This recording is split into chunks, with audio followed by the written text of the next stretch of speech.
Hi, my name is Tallis, and I am coming out. Weird. Deja vu. So, it it may be apparent that I'm bisexual. Okay, so I've already come out once. Actually, when you're queer, it's never just once. It's once for every single person you meet that needs to know, which could just be an endless process forever. I front load this process by doing it first, and it's a running joke among my friends that I'll introduce myself as queer before I even get to my name. Hi, I'm bisexual and Tallis. This is for a number of reasons, but the main one is that if you're going to decide you're uncomfortable with me because of my sexual orientation, I'd rather discover that in the first 5 minutes of meeting you than spend time getting to know you only to have you realize I'm queer later on and react badly. I do this out of experience, more than one. I've been told by people who were looking me directly in the face, people who I had gotten on perfectly well with up until that very moment, that I'm greedy for being bi. Actual people thought those words and then just said them to me like that was a normal thing to think about another person. When they heard bi, I think their brains misconstrued it as polyamorous, but even then they'd be wrong, because polyamory is only greedy when it's set up in an oppressive system of control, usually patriarchal, and I'm getting off track. Bisexual is a difficult label to have, not to be, I'm incredible, but to project out onto the world. Straight people assume it makes you slutty or more likely to cheat, both myths, by the way, and some queer people, particularly those in the L and the G part of the acronym, think it makes you somehow lesser. You're not queer enough because you're not willing to cut out members of the opposite sex entirely. The gold star lesbian mentality. Gross. It's not all of them, obviously, but that kind of prejudice is a lot more likely to show up in cis, gay, and lesbian people than it is in non-binary or trans circles, because they can also like members of the opposite sex and still be innately queer. You know, because that's how it works. The B's and the T's are founding letters. Oh, and speaking of labels that are difficult to have despite having been a part of queer history for just as long as the rest of the acronym, hi, I'm asexual. And Tallis. Before we get into my personal journey and go over some of the possible signs that you might be ace, we need to talk about where asexuality fits into not just LGBTQ+ history, but history in general. And also, as an aside, maybe consider subscribing and ringing the bell so you get notifications when I post, especially for videos like this, where I assume it'll probably be suppressed by the algorithm for discussing queer history and saying the word sex so many times. Somewhat ironically, considering the context I'll be saying it in. The first recorded historical mention of what we would consider asexuality was in an 1869 pamphlet by Karl Maria Kertbeny, arguing against a sodomy law in Prussia, where he coined the terms heterosexual, homosexual, and monosexual. Not only was this the first mention of asexuality, albeit by another name, but it's also the first recorded instance of the term homosexual. So anybody telling you that asexuality is a new thing is the exact same kind of person who tells you bisexuality didn't exist until the 70s. Somebody who doesn't actually care about our history. For years, ace activism went hand in hand with homosexual activism. In the 1890s, German sexologist, what a job, Magnus Hirschfeld mentioned people without any sexual desire in his pamphlet Sappho and Socrates. In 1907 in New Orleans, the Reverend Carl Schlegel was found guilty on charges of homosexualism because he was advocating for the same laws for homosexuals, heterosexuals, bisexuals, and asexuals. Interestingly, he was also a German immigrant. I don't know what it is about Germans that makes them particularly eager to include asexuality in their queer lexicon, but I do find it interesting. In 1918, one of the earliest trans women to publish her own autobiography, Jenny June, described people who, quote, are not suffused with adoration for any type of human, end quote, as anaphrodites, which is honestly a fabulous word, and I am devastated it didn't catch on. Jumping forward to 1977, one of the first real academic papers about asexuality was penned by Myra Johnson in The Sexually Oppressed. In that, it was divided into two categories. True asexuality was classified as complete lack of sexual desire, while people who felt desire but didn't wish to sleep with other people were classified as autoerotic. Nowadays, we would see these as two places along the spectrum, but when the label was just starting to be defined in public, this is the base they started from. In 1979, it was added to the Kinsey scale by Michael D. Storms, who had theorized that under the previous Kinsey model, people may have been miscategorized as bi when they were actually ace, as both were defined by a lack of preference in gender but didn't account for sexual or romantic interest. As an aside, the names of these scientists are phenomenal. Moving on. One of the iconic mentions of asexuality was in David Bowie's 1974 Rolling Stones interview with William S. Burroughs. He said, quote, "Sexuality and where it is going is an extraordinary question, for I don't see it going anywhere. It is with me, and that's it. It's not coming out as a new advertising campaign next year, it's just there. Everything you can think about sexuality is just there.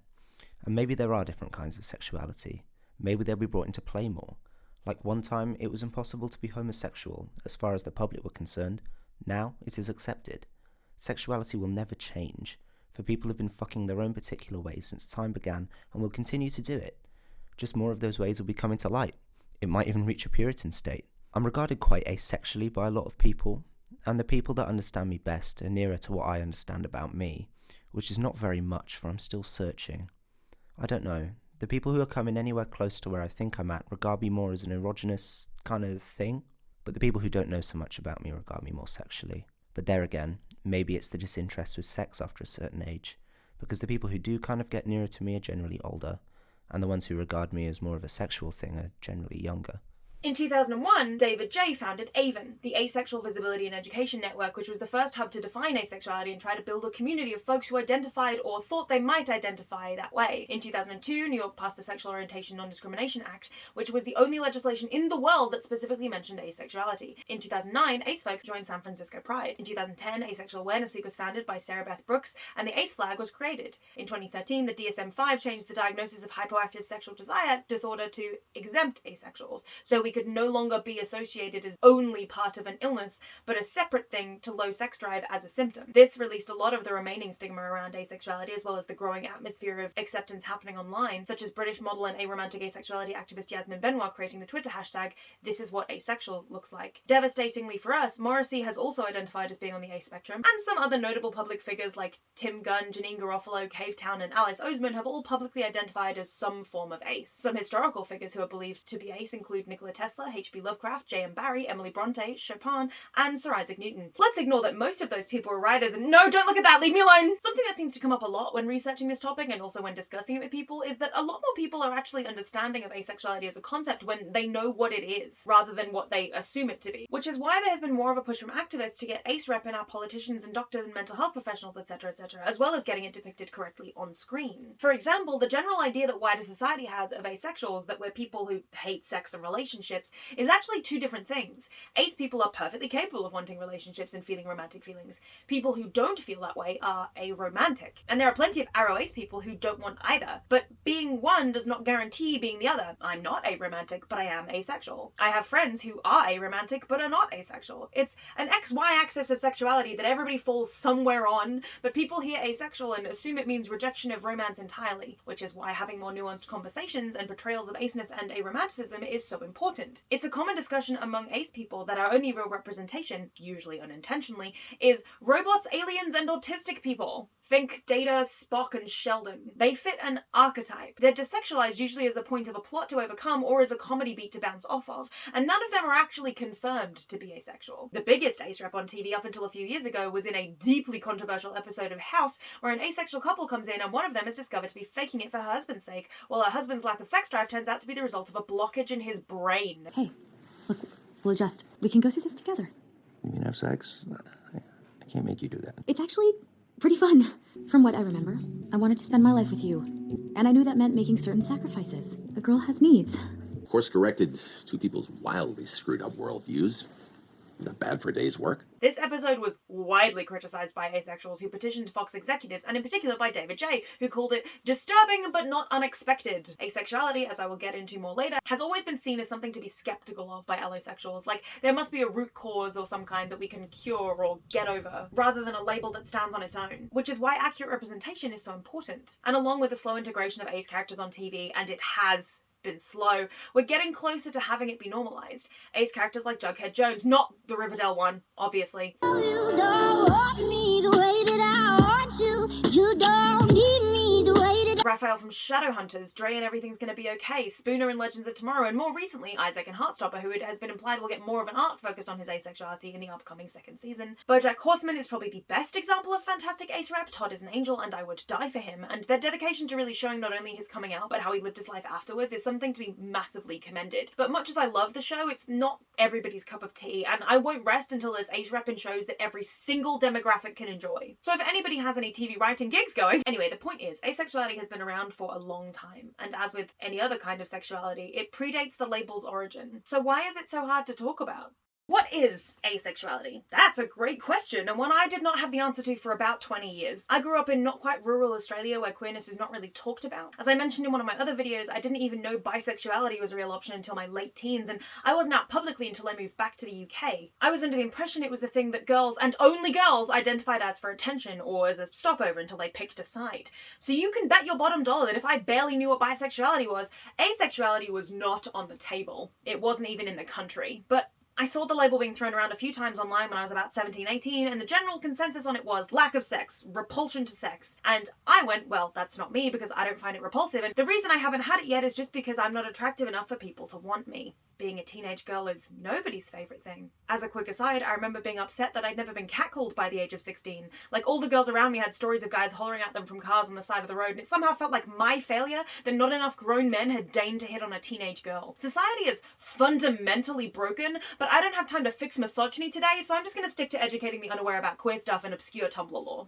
After deciding I wasn't ace, I then spent the next couple of years not examining that at all until the end of 2019/beginning of 2020, when I decided to do a bit more research and discover that actually I might identify with a lot more of the label than I thought I did. As with most things, sexuality isn't black and white, it's a spectrum. On the one end, we have allosexuals, what most people would consider normal, people who have sex either casually or monogamously or both from their teenage years or their 20s onwards. To them, sex is seen as a standard part of life and relationships, and especially romantic love. It's a basic tenet of the human experience. On the farthest end of that, we have slutty little sluts who I adore and respect and admire and am cheering on from the sidelines. We do not shame whorish behaviour in this house. On the very farthest other end, we have sex repulsed people who find the entire process utterly revolting, want nothing to do with it, and hate even talking about it. I fall somewhere in the middle. The metaphor I used when coming out to my mother was chocolate cake. I think the original version of it I saw used iced coffee, but I loved iced coffee, so I then spent another 2 years assuming I wasn't ace because I couldn't identify with the metaphor when it used coffee. So I changed it to chocolate cake because I don't really care about chocolate cake. I love cake, I love chocolate, I think chocolate cake is the inferior version of both of those things. Hilariously, cake has become a symbol in the ace community due to the cake emoji becoming widely used in Avon forums because it is a common phrase that, quote, cake is better than sex, which I didn't know and would also have made me realise stuff a lot sooner. But anyway, the metaphor goes like this. Imagine sex is chocolate cake, or something else if you love chocolate cake and you're as stupid as me. Some people love chocolate cake. They want to eat it all the time in a variety of different ways made by as many different people as possible. Some people despise chocolate cake. It makes them gag and they will actively avoid coming into contact with it. Some people love chocolate cake, but only when it's made by one particular person, or they're not that interested, but they're willing to try it out. And some people, namely me, just don't give a fuck. I don't care about chocolate cake. And the thing is, it's not like there weren't signs. I remember at some point in high school having a conversation with my friends where they were talking about casual hookups, and I was like, well, I'm not really into casual hookups, but you do you, I guess. Not necessarily a sign of asexuality. It could just be that you're not ready for that kind of thing, or you're demi, or a variety of other reasons, but put a pin in that. Because then the conversation turned onto jobs. And I couldn't think of anything grosser than putting a penis anywhere near my mouth. Like, props to people who do that. You're braver than any US Marine, but it's not for me. As an aside, if you're a relative of mine and you're uncomfortable with me continuing to talk about my relationship to sex and sexuality, maybe this is the time to click away. Again, not liking giving BJs is not necessarily a sign of asexuality. It could just be a preference thing. But the thing that probably should have been a bit of a sign was what I said next, because I made an offhand comment about not wanting to do that, and one of my friends was like, nobody actually wants to do that, and one of my other friends asked, but what if you really like the guy? And she went, oh, that's different because you're into him. But I was like, still no, but I wouldn't mind if somebody else did it for me. Like, I would be cool with him hooking up with another girl or hiring a prostitute to do it as long as I didn't have to put my mouth anywhere near his junk. Yes, that is a thing I actually said, and my friends all thought that was weird but laughed it off as a joke. I proceeded to say the same thing again when the conversation came up later, and it became my go-to joke for those kinds of conversations. And then I didn't question that for 7 more years. Part of not even considering questioning that was the prevailing culture around specifically the way some women talk about sex like it's a chore. Every girl I went to school with talked about being scared of losing their virginity or wanting to get it over with, and as a closeted ace person I identified with that a lot and figured that this was how I was supposed to be feeling, and I would get over it eventually like all my friends were seeming to. But it turns out that those girls did want to lose their virginities, which are not real, by the way. It's an archaic concept that doesn't mean anything except whatever meaning you choose to give it. And I was still the odd one out. Virginity was something to be conquered, but jobs were gross and scary, and with my jaw problems basically an impossibility. The point I keep derailing myself from making is that if girls weren't taught that their first time should be scary and painful, if guys weren't taught that they should lose their virginity before 17 in order to not be seen as a freak, maybe it would be easier for kids like me who felt like they were being excluded and left behind simply because I didn't want what every other teenager I knew was being pressured into thinking was normal. I have told more than one person about my sexuality who has responded with, but that's how everyone feels. and then I have to tell them they might be ace. It's a sneaky label because loads of people are walking around who don't know they could be using it because of how society makes us think we're supposed to be. Nobody should be sleeping with people and just assuming the whole world is conducting an in-joke about how everybody is doing it when actually most people are apathetic about it. If you're not interested, maybe you're just not interested. That was not the only time I exhibited ace tendencies. I had kind of two boyfriends throughout the entirety of high school. Alex, my gay bestie, who was very flamboyant and who I can kind of say I dated in year 8, even though we both knew he was gay, and who I think still watches my videos sometimes, and if so, hi babe! And Zach, my year 9 boyfriend, who I was quite good friends with for a while before he asked me out, and then dated him for, I think, about 48 hours before I had a complete and total meltdown and stayed home from school having an all-day panic attack at the thought of dating him, and texted him a terrible, "it's not you, it's me" type breakup message. He was really cool about it. Like, I avoided him for a couple of days after that, and by extension our friend group, and he fully came up to me one morning and was like, "Hey, please stop avoiding me. You're my friend first, and you're still my friend, and this doesn't have to be weird." And he was right. We stayed friends. Also, he was gay. So putting aside that I was clearly subconsciously attracted to men who just weren't sexually interested in me at all, the reason I had a meltdown and broke up with Zach was that we were swimming in PE, and I was in a very unsexy one-piece bathing suit because we were at school and also children, and he was sitting on the sidelines because he'd forgotten his, and while I was swimming I overheard him talking about me with one of the other guys.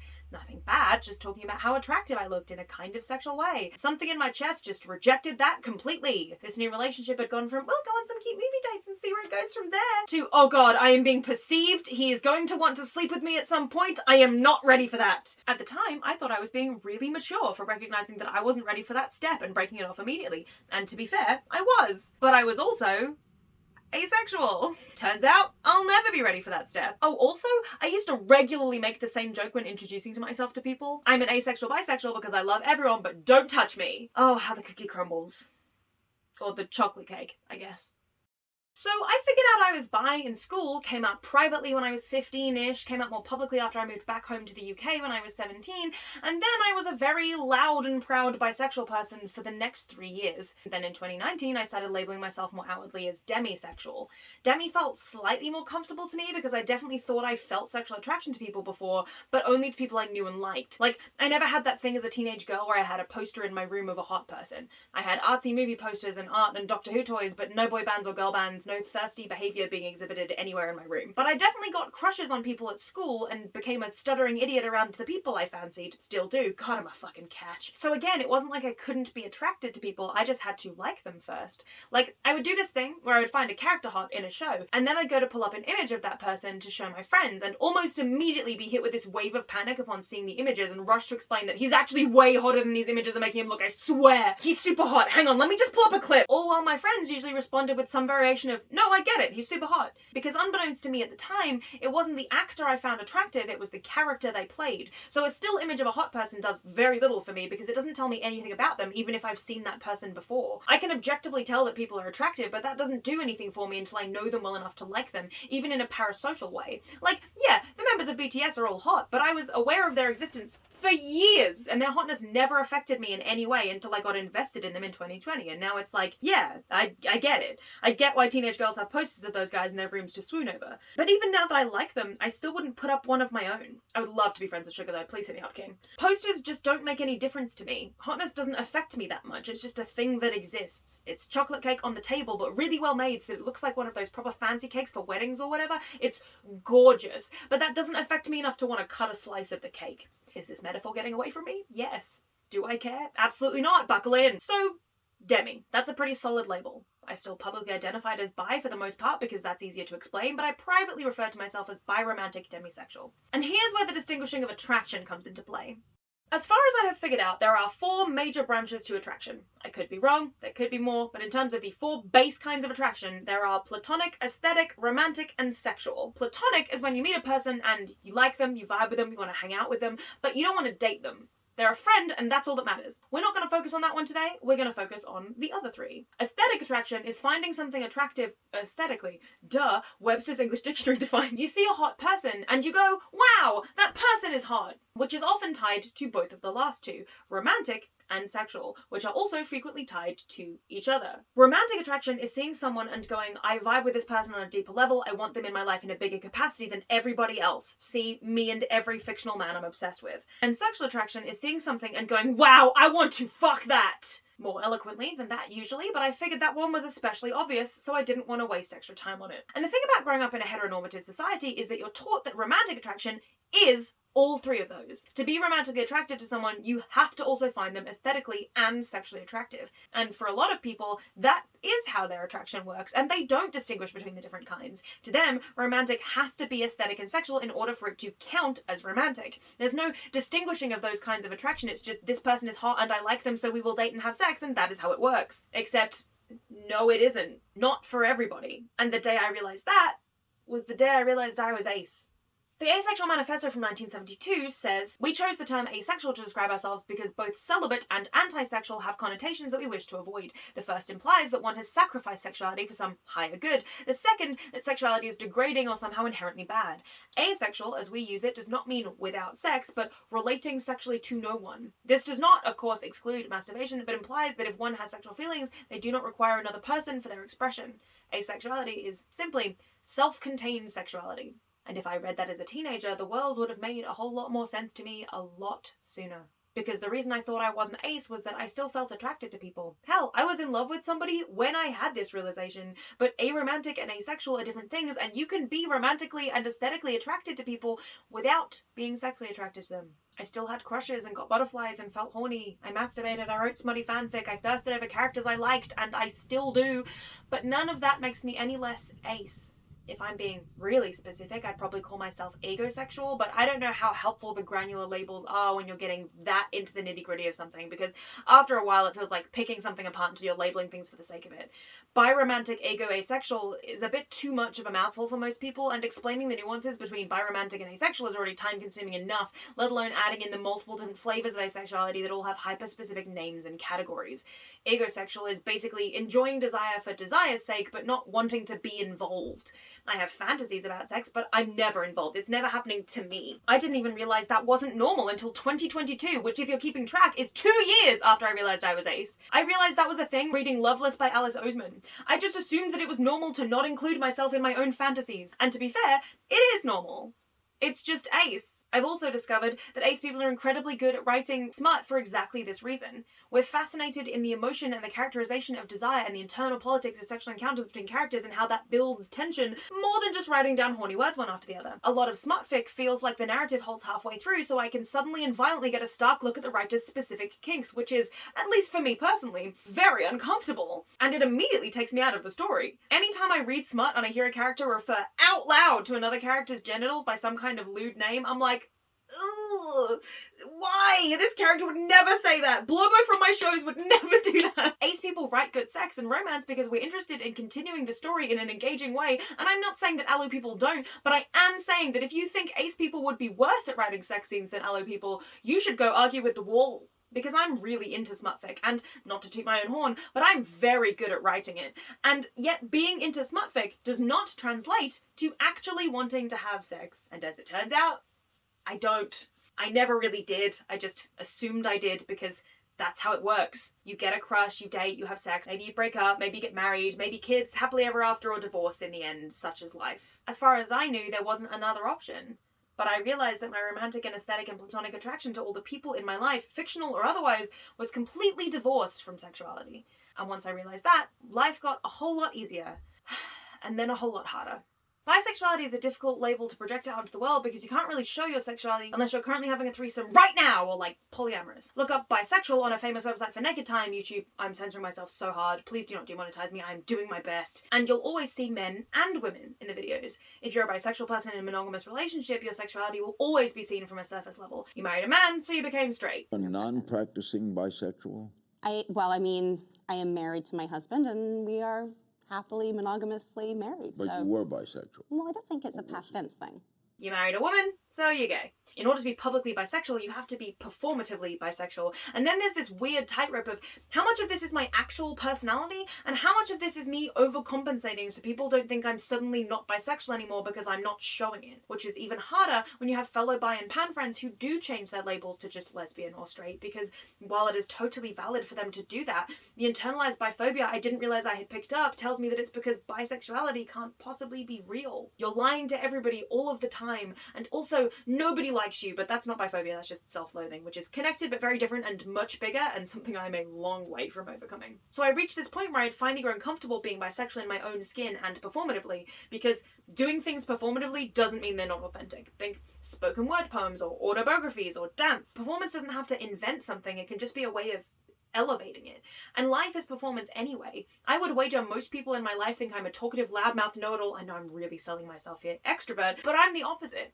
I don't like talking too much. I hate being the center of attention. My intellect terrifies me because I'm always so scared of being wrong and being judged. And I'm a massive introvert. I don't like social situations. I don't like festivals. I don't like networking. I don't like meeting new people. I like sitting at home alone, reading, writing, and listening to music. I am fundamentally very boring. But my anxiety is so severe from years of emotional abuse and also eldest daughter syndrome that since I was very young, I have massively overcompensated for all of those things by projecting this idea that I am a social butterfly, a confident, interesting person. I'm not. I'm a theatre kid, post high school. But I've been doing that performance since I was 10. I'm 23. That's over half my life committing to this version of myself that is the version most people see. The person I know, the girl I see when I look in the mirror, she's very different to who I am in public. But I've been doing this for over half my life, so it's not a lie either. Sometimes I find myself in social situations that go so well with my practiced drama class wit and enthusiasm that I trick myself into thinking that I really am just naturally that charismatic. I make a lot of sex jokes, and I'm fantastic at segues. No, but seriously, I do. I always have done, because sex is inherently funny. It's dumb that this is how we reproduce, and it's even dumber that we place so many ridiculous stigmas onto it. I went to a Christian high school in Australia. I got the abstinence talk. But because Australia doesn't let schools do abstinence-only education, I also got sex ed. A weird balancing act for sure. Here are all the STDs you can ever contract, but also this is a natural process that we've been doing literally since the inception of our species. Oh, and also, here's a 10-slide PowerPoint on reasons you should wait until marriage. I think abstinence is a bit ridiculous, but I expect people's rights to practice it. Don't force it onto me, though. This ties into my coming out, I swear this is important backstory. So, basically, I had spent years coming to terms with my bisexuality, both in a fairly queerphobic rural Australian town and in slightly less queerphobic Essex, England. I knew the performances like the back of my hand. And then the script changed. I realised I was ace, and I had to rebuild that performance from the ground up. I had to recontextualise every part of my identity, both inward and public, to make this all make sense. I sat on it for a while.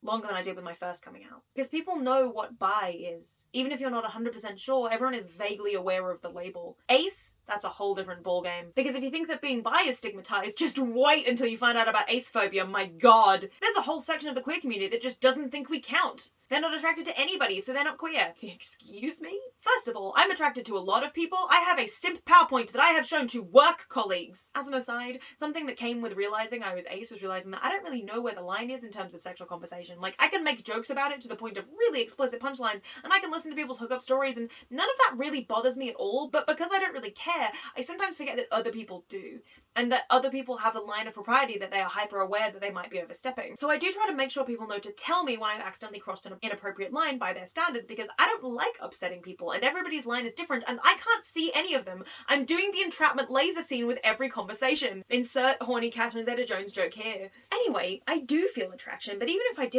how is that not queer? You think the hets are going to be super cool with me trying to date them and then springing the, hey, I'm in love with you, want to spend the rest of my life with you, but also you can never take my clothes off, ever, off limits, closed discussion, shit pair, wanjon, andeo. No.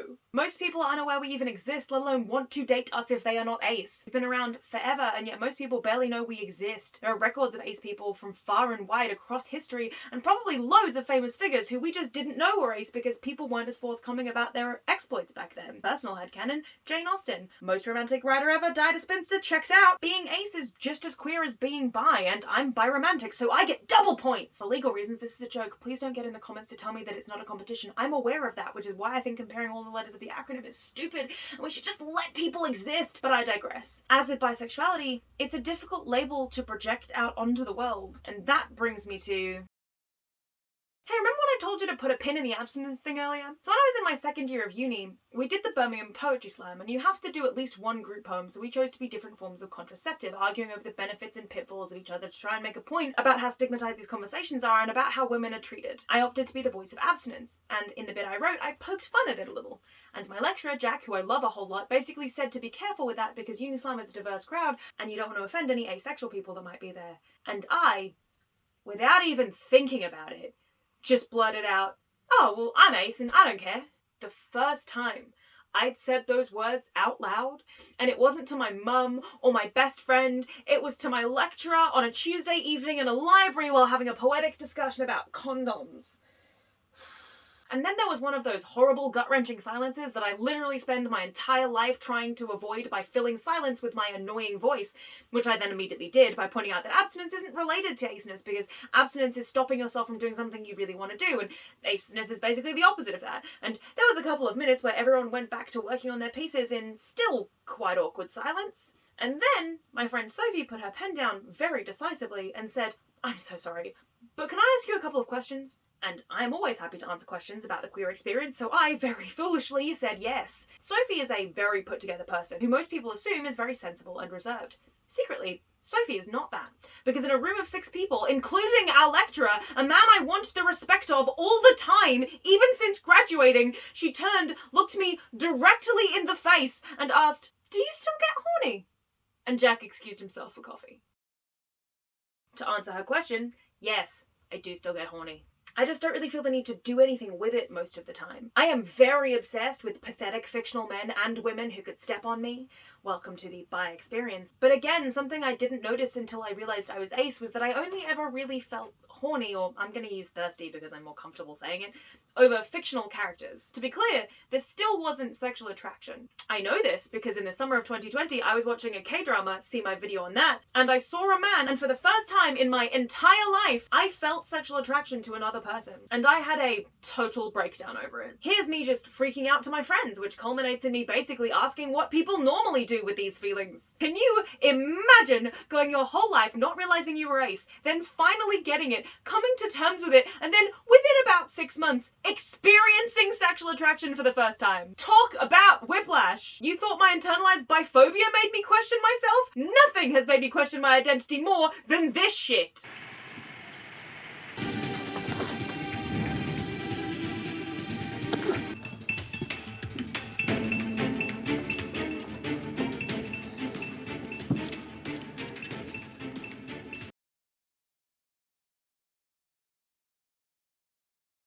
Anyway, Chi-Chang-wook-related meltdowns aside, I am deeply attracted to and thirsty for a whole host of fictional characters outside of being sexually attracted to them. Here are just some of them for your viewing pleasure. I am so normal about them. This is a lie. As previously mentioned, I have a simp PowerPoint. Let me know if I should do a video breaking that down because Jesus Christ, I am embarrassing and I will do it. I'm in love with this man, and this man, and this woman, and this man. Fiction-wise, I tend to lean more towards men, whereas in my actual life, I tend to lean more towards women. That's a different discussion for a different time. This video is already way too long. Maybe I'll save it for the simp PowerPoint. But after coming out as ace, I realized that my obsession with said fictional people is related to my aceness. I am constantly thirsty over something I never have to worry about becoming real. I can write smut about 2 characters and then just go and exist in the world. I don't have to overthink it or worry about not being enough for them in a relationship because I am not in it. It was the safest way for me to exist for so long that I didn't even notice how closely tied it was to my core identity. I just thought I was nerdy. I am still nerdy. But that conversation with my friends in high school about not wanting to give sat with me for a while, and it made me think I might actually just be a lesbian. Like, I might like men only in the hypothetical capacity, but actually I just swing the other way. But the thought of participating in lesbian activities is also vastly unappealing to me. Not the thought of those activities happening with other people, just the thought of me being involved. It's too messy, too awkward, too close. I can have horny fantasies, but I was never involved in them, even in my own head. And I had never realized that was unusual until I started to examine my aversion to physical intimacy outside of my own head. But gender wasn't really the important factor because I felt equally uncomfortable with both. I just have particular emotional issues with men because of past experiences. So then I thought, okay, I'm still bi. I just have intimacy issues. I wasn't exactly the belle of the ball at school. I was chubby, a teacher's pet, know-it-all, outspoken, opinionated, not the qualities teenage boys are looking for in a girlfriend. Intimidating was the word people used when what they actually meant was not attractive. You want to know the amount of times I heard, guys don't like you because you intimidate them. But when you're 14 and everyone else is falling in teenage love with each other and you get looked over, that's not what you learn. What you learn is that you're unlovable. So I never really dated in high school in any way that counted, and I didn't date when I moved back to the UK, and I didn't date when I went to uni, and I'm not dating now. Part of that is that for a lot of those years I didn't realize I was ace, so I felt uncomfortable in scenarios that were overly sexual even if nobody was pressuring me to do anything, because I felt like there was an expectation that I should be doing more, which even if you're not ace, you never have to do anything. Not just in terms of consent, which is the most important thing, but also just if you're in a situation where you feel sexualized and you don't want to be, you can remove yourself from that situation. Anybody who judges you for that is an asshole and you don't need them in your life. And the other part of it is that I have very severe anxiety, and anytime I was in a remotely flirtatious situation, I completely shut down. It was very hard for me to separate my anxiety about intimacy of all kinds from the genuine feelings of disinterest in sleeping with other people. I convinced myself I was just freaking out the way I always do about everything, and that eventually I'd just get over it because I had to become normal someday, or what was all this suffering for? I genuinely thought my aversion to sex was just another symptom of my mental illnesses. My intimacy issues were formed by years of emotional abuse. I really struggle to tell anybody how I'm feeling in the moment. I can talk about it after the fact and I can dress it up in jokes, but being truly, honestly, emotionally vulnerable with people, it doesn't happen very often. So I didn't feel comfortable opening up to people physically, and I also didn't feel comfortable opening up to them emotionally. Have I mentioned I'm a catch? And as a result of that, in all the years my friends were dating and learning how to date and failing and trying again and dating terrible people so they could make mistakes and learn from them, I was watching from the sidelines and learning too, like the freakish little nerd that I am. Now, loads of people in my life come to me for relationship advice. Girl who has never been in a relationship becomes personal relationship counselor to entire friend group. Tell me you're the mum friend without telling me you're the mum friend. But I'm good at relationship advice because it's always good to get an outside perspective, but I can also be slightly more objective because it's impossible for me to be digmatized. Austin Powers is quaking in his boots right now. As an aside, if we reboot Austin Powers, that would be a fantastic villain for him, by the way. I mean, not that I want to villainize ace people. Maybe not even a villain. Maybe just like his badass side character. Someone who's just totally unaffected by his sexual powers. That's absolutely not relevant to what I'm talking about. I just think that would be funny. The problem with this, and with learning from all my friends' mistakes and from TV and my own research, is that now I have standards, which is horrendous. I will probably die alone. You have to learn to love yourself before you can allow someone else to do it as well. If you only love yourself at 20%, that means somebody can come along and love you 30%, and you're like, wow, that's so much! It's literally less than half. This clip fundamentally changed me as a person. You should all go and watch this special, by the way. It's on Netflix. The problem with suddenly gaining self-worth around the time you know who you are and what you want from a relationship is that you're no longer willing to settle for less. And look at me. Of all people, I should absolutely settle. I am nobody's best choice for a partner. That's part of why I don't date. I don't want to subject somebody to all my hang-ups and baggage. Daddy issues, mental illness, undiagnosed ADHD, overweight, unhinged creative personality, wants to be left alone for hours at a time, loud, ex-theater kid, stuck-up know-it-all, and also doesn't want to have sex? Guys, please, form an orderly line. I can't fend you all off at once. The audacity of me to have high standards when I am such a below average person. Yes, I do have too much self-worth and not enough self-worth at the same time. Yes, my brain is a hellscape. Get me out of here! But on top of all of that, realizing you're ace means realizing you have a very different idea of what your life will look like than most people. You're resigning yourself to either faking a normal existence or living truthfully as yourself and admitting that you'll never have what most other people do. There's a mourning period for this idea of your future that you have been raised to have that you have to let go of when you realize you're ace. Because I'm not going to have kids. I might adopt some, but I have no intention of giving birth, ever. And I'm probably not going to get married, and even if I do, it won't be a quote-unquote normal marriage. And I don't want those things. But I still had to grieve the idea of giving them up, if that makes sense. And anybody who dates me would also have to be okay with giving those things up, which means they'll also need to be ace, or we'll need to have a lot of complex conversations. So because I don't want to waste anybody else's time, or mine, I just don't date. It's not impossible for ace people to date. They absolutely do. And I have a friend who is ace and in a long-term relationship with somebody who is not, which is lovely, but it's impossible for me to date. The asexuality isn't the reason for that, it's just the main excuse I use to justify not putting myself out there, because it's hard enough trying to date when you're me, but it's even harder when you're me and also not willing to put out.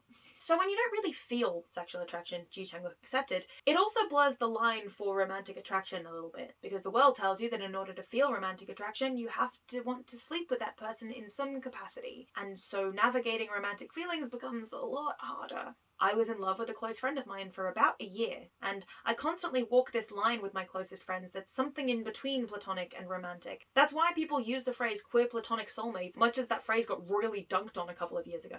I get it. I don't want to sleep with my friend Leah, but I love her and I want to live in a cul-de-sac with her and hear all her hookup stories until the end of time. We refer to each other as wives, which I also do with a couple of my other friends. Hi, Abby and Mira! And to most people, this feels like an in-joke, and it kind of is, but also, what really makes a wife? Other than the certificates and the wedding dress, obviously. There are a few people who I would drop everything for in a heartbeat. It used to be a lot more, but I'm really trying to work on my boundaries. There are even fewer people who I know would do the same for me. But those people, the kind who are willing to throw on jeans and drive over in the middle of the night when things are bad, or stay on the phone, or buy you food when you don't have the money, those people are wives, right? Because I hear all this stuff about when you're queer, your friends are your family, and that's true in a lot of ways, but especially in that cousins you only see at family gatherings but are obliged to love way. You're bound together, but that doesn't mean you would lift a car off them, you know? And it hurts to be the person who knows she would do that for them, but they wouldn't do it for her. Especially when you thought you'd finally gotten through that and found people who would lift the car for you, and then it turns out that it was never both of you. It was just you on your own offering to take the whole weight of the relationship and letting far too many things slide until they were completely free from the car, and it was you crushed under it completely alone and suffocating on the regret of... Anyway. So, relationship definitions become blurry. Personal feelings become blurry. Am I in love with Leah, or do I just love her? Am I in love with Abby, or do I... Yes, obviously, I'm in love with them. This is a no-brainer. But if I'm in love with them, what difference does that make? Not a lot in these cases, because Abby's demi-romantic and I'm ace. We are literally polar opposites, and I am bitter about it. When I was in love with my friend, they got a girlfriend for a while, and both my mother and Leah were worried about me and asked if I was okay, or if I was jealous, and both of them were surprised when I said no. I was genuinely happy for them because I wanted them to be happy. I didn't want my love to be a bitter or mean thing because of the decades of aforementioned emotional abuse dressed up as love. The last thing I want to do is wield my love like a weapon to hurt people, even if it's just peripherally or unintentional. I was in love with them, so I wanted them to be happy even if they were in love with somebody else. And I'm not in love with them anymore, but we're still close, and they're not with that person anymore, but I think they're better for it, and the world is still spinning. It's confusing. Being ace is confusing. Being in love is confusing. Being ace and in love is a total mindfuck, and it doesn't get any easier. I wrote a whole poem about it. It's very good. Eventually I'll get it published so you all can read it.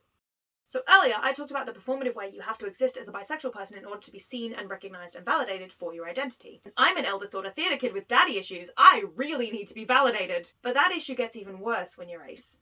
A little bit because even in the queer community we're a bit outcasted. A little bit because straight people often don't know enough what it means, and then you're just bringing up your sex life or lack thereof for seemingly no reason. Because that was the first hurdle to coming out.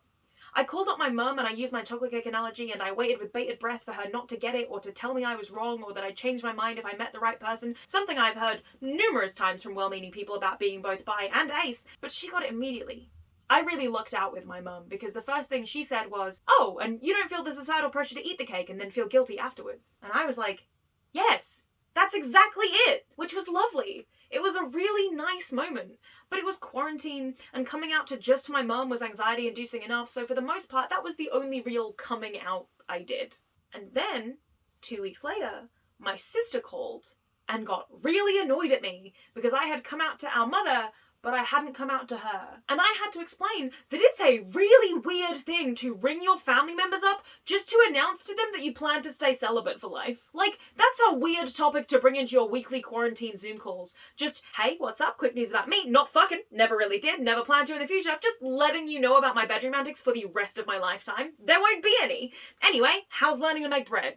I tried to do the same thing with ace as I always have with bi. Hi, I'm asexual, and tell us. But it doesn't quite feel as comfortable, especially in a workplace or with new people who I don't know whether I'm going to have to set aside 45 minutes to explain the history and concept of asexuality to, when all I was actually trying to do was introduce myself. It's just who I am. It's exhausting, constantly having to justify and explain my label like I'm a university lecturer and everybody in the class has never even heard of the topic. To a lot of people, there's this air of, why would you tell me that? Like it's not their business. And I get that because it is weird to just basically tell a person that you're the opposite of the Backstreet Boys call and response. Am I sexual? No. I was talking to my wife Mira about it because she is also ace, and she said she's had a similar problem with coming out to people about it because people view sex in the same way that they view alcohol. In her words, on the spectrum of queer labeling, I'm quite private personally. My friend group is pretty much exclusively queer and they all know me, but I don't tend to dress in an explicitly queer way, and I'm not the person that people just look at and they just know.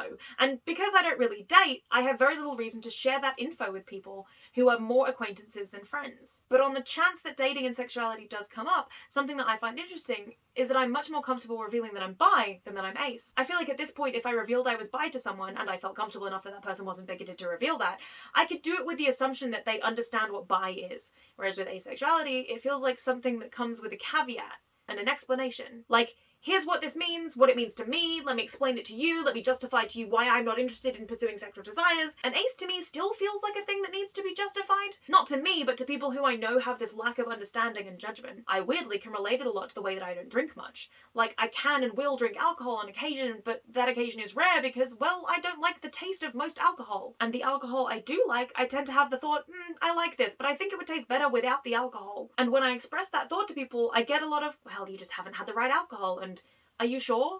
It's something that a culture of people in their 20s that drink can't understand doing. I actually went to a co-worker's dinner with a girl who also didn't drink, and she was able to just say, I don't drink for religious reasons. And everybody was like, oh, sure, of course. Whereas if I do it, there's always a question why. And that's extremely similar to how I feel like people can treat asexuality. You need that justification. And weirdly, religion can also work there, waiting until marriage, no questions asked. I have many times just contemplated feigning being religious to get out of explaining things, which I completely understand. While I think that abstinence is silly, I know it's probably an easier to swallow explanation for most people than just, I don't like chocolate cake, stop trying to convince me to try it. It's really weird of you to keep pushing me about it as if I've secretly been into chocolate cake this whole time and I was just holding out on you for the bit. The culture of not taking no for an answer is already weird. We push people to drink even when they're uncomfortable. We push introverts into social situations. We interrogate people's sexualities because we think these are the kinds of things that people can change. I have a whole video coming out at some point about the parallels between how we view introverts and bisexuals. Watch this space. But something I've noticed a lot since coming out as bi, and even more since I've come out as ace, is that we feel the need to question people's no's. We don't question people's yeses. Do you want to go to the movies with me? Yeah, sure. Cool. See you at 7. Versus, do you want to go to the movies with me? No, thank you. What? Why not? It's rare to say no to something without getting an immediate follow-up.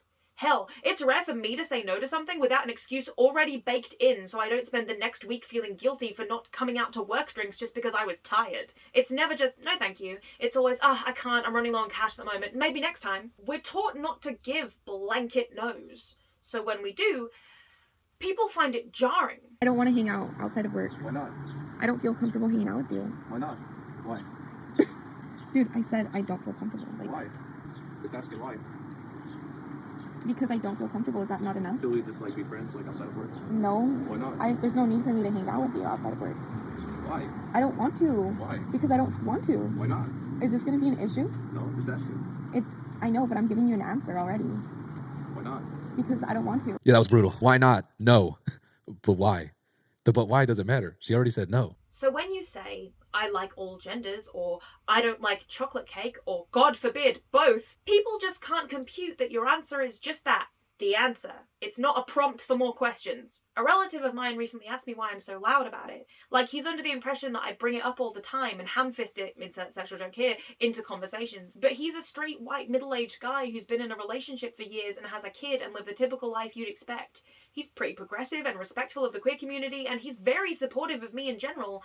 But he doesn't get why I have to talk about it all the time. Why I have to wave the flags around like they're my entire identity and make sure every passerby knows I'm bi and ace and unapologetically queer. For me, it's because I don't want my answers to be seen as placeholders for the secret real answer. I am bi and ace and queer, and I need people to be aware that that's not something I'm going to compromise on anymore. I want to exist without having to shout about it, but until it's no longer considered weird to introduce yourself as asexual, I will continue to ham-fist it into conversations. All my experiences are queer.